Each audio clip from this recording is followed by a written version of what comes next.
முன்னொரு காலத்துல மிருகண்டர் அப்படின்ற ஒரு ரிஷி வாழ்ந்துட்டு வந்திருக்காரு. அவருடைய மனைவி பேரு மருதவதி அம்மையார்ன்னு சொல்லுவாங்க. இவங்க 2 பேருக்குமே கல்யாணம் ஆகி ரொம்ப வருடங்கள் ஆனா கூட அவங்களுக்கு குழந்தை இல்லாம இருந்திருக்கு. அப்போ இவரு சிவபெருமான நினைச்சு தவம் புரிகிறாரு. அப்போ பார்த்தீங்கன்னா, சிவபெருமானும் முன்னாடி தோன்றி உனக்கு என்ன வேணும் அப்படின்னு கேட்க, எங்களுக்கு குழந்தை செல்வம் வேணும் ஐயா அப்படின்னு சொல்லிட்டு வேண்டுறாரு. உடனே அவரு சிவபெருமான் சொன்னாராம், நல்ல புத்தி கூர்மையாகவும், நல்ல பாசக்காரனாவும் இருக்கிற மாரி ஒரு குழந்தை வேணுமா? அவன் வந்துட்டு 16 வருஷம் மட்டும் தான் உன் கூட இருப்பான். அதுக்கப்புறம் அம் சிவலோகம் போயிருவான். ஆனா, அ புத்தி அந்த அளவுக்கு செயல்படாது. ஒரு வந்து எப்படி சொல்றேன்னா, உங்க கூட நல்ல ஒரு பாசப்பிணைப்பு இல்லாத ஒருத்தனா இருப்பான். அவன் வந்து அ நல்ல நீண்ட ஆயுளோட இருப்பான். எந்த குழந்தை உங்களுக்கு வேணும்? அப்படின்னு சொல்லி கேட்குறாரு.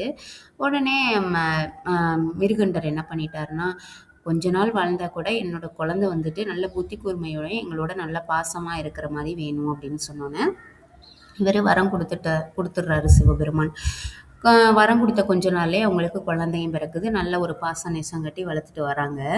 அந்த குழந்தைக்குமே வேதங்கள் எல்லாமே சொல்லிக் குடுத்து வளர்த்துட்டு வராங்க. அவரும் நல்ல வேதங்கள் ஓதி சிவபெருமான் மேல பயங்கர பற்றாவும் இருக்கிறாரு. ஆனா, அவருக்கு அந்த 16 வயது ஆரம்பமாகுது. அப்ப என்னன்னா, 16 வயதுல தான் இறந்து போயிருவாரு அப்படின்னு சொல்லிட்டு தானே ஃபர்ஸ்ட் அவருக்கு வரம் குடுக்கும்போதே சொன்னது. அப்ப சிவபெருமான் குடுத்த அந்த குழந்தைய அவரே வந்து எடுத்துக்கிருவாரு இல்லையா? அப்ப இவங்க வந்து 2 பேரும் ஃபீல் பண்ணிக்கிட்டு இருக்காங்க. ஹஸ்பண்ட் அண்ட் ஒய்ஃப் 2 பேருமே. அப்போ இவரு எதார்த்தமா வீட்டுக்குள்ள வராரு. வந்து பார்த்துட்டு அம்மா, அப்பாவ பார்க்குறாரு. எதனால நீங்க 2 பேரும் இப்படி அழுதுட்டு இருக்கீங்க?" அப்படின்னு கேட்க, "இல்ல இந்த மாரி வரம் குடுத்து தான் உன்னைய சிவபெருமான் எங்களுக்கு குடுத்தாரு. உன்னுடைய ஆயுட்காலம் முடிய போது. அத நினைச்சு தான் நாங்க அழுவுறோம்." அப்படின்னு சொல்றாரு. சொன்னோனே இவருக்கு ரொம்ப கஷ்டமா போயிருது. "என்னம்மா சொல்றீங்க?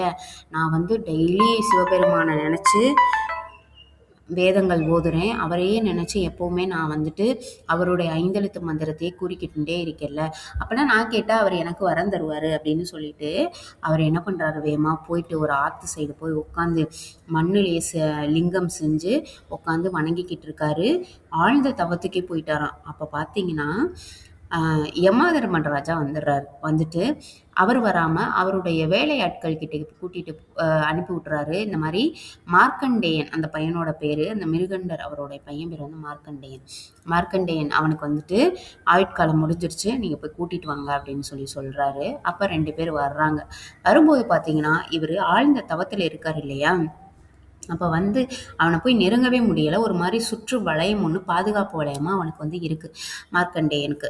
அப்ப இவங்களும் எவ்வளவோ ட்ரை பண்றாங்க. ஆனா முடியல. அப்ப என்ன பண்றாங்கன்னா, பேசாம போய் யமதர்மர்கிட்டயே போய் சொல்லிருவோம் அப்படின்னு சொல்லிட்டு, யமதர்மர்கிட்ட போய் சொல்றாங்க. அப்ப அவரே வந்துட்டாரு. வந்துட்டு கூப்பிடுறாரு. மார்க்கண்டேயா உன்னுடைய ஆயுட்காலம் முடிஞ்சிருச்சு. நீ பூமியில இருக்க வேண்டியது. வா என் கூட அப்படின்னு சொல்லி கூப்பிடும்போது, அவரு நான் வரமாட்டேன்னு ஃபீல் பண்றாரு. அதெல்லாம் முடியாது. என்னைய வந்து என்னோட சிவபெருமான் விடமாட்டாரு. நான் இங்கே தான் இருப்பேன் அப்படின்னு சொல்றாரு. அப்போ வந்துட்டு இப்படிலாம் நீ பண்ணக்கூடாது. அடம் பிடிச்சின்னா அப்புறம் நான் என்ன பண்ணுவேன்னு எனக்கே தெரியாது அப்படின்னு சொல்லிட்டு என்ன பண்றாருன்னா, தன்னுடைய கயிறு இருக்குல்ல, யமன் கயிறுன்னு சொல்லுவாங்கல்ல, அத அப்படி வீசுறாரு. இந்த பையன் என்ன பண்ணிடுறான்னா, டக்குன்னு போய் சிவலிங்கத்த போய் கட்டி பிடிச்சுக்கிறான். அப்ப இவர் வீசினோனே அந்த சிவலிங்கத்தோட சேர்த்து தான் இந்த மார்க்கண்டேயனையும் சுத்துது அந்த கயிறு. அப்ப பார்த்தீங்கன்னா, இவரு எவ்வளோ இழுத்தாலும் வரவே மாட்டேங்குது. ஏன்னா, அது சிவபெருமான் இல்லையா? அவன் கட்டி பிடிச்சுக்கிட்டு இருக்கிறது. வரவே இல்ல. அப்போ இந்த பையன் டக்குன்னு கத்தி கூச்சல் போடுறான்.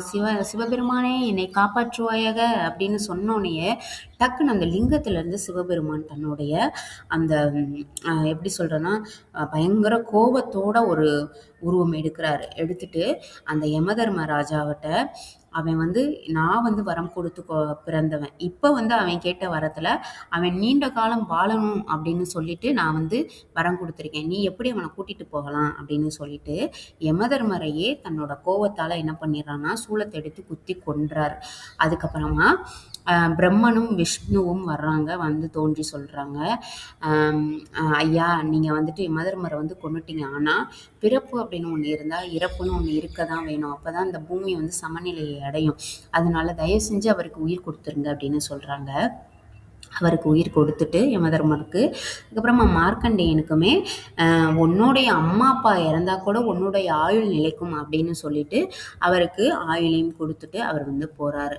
இதுதான் இந்த மார்க்கண்டேயன் அப்படின்ற ஒரு சிவனடியார் உருவானதுக்கான கதை.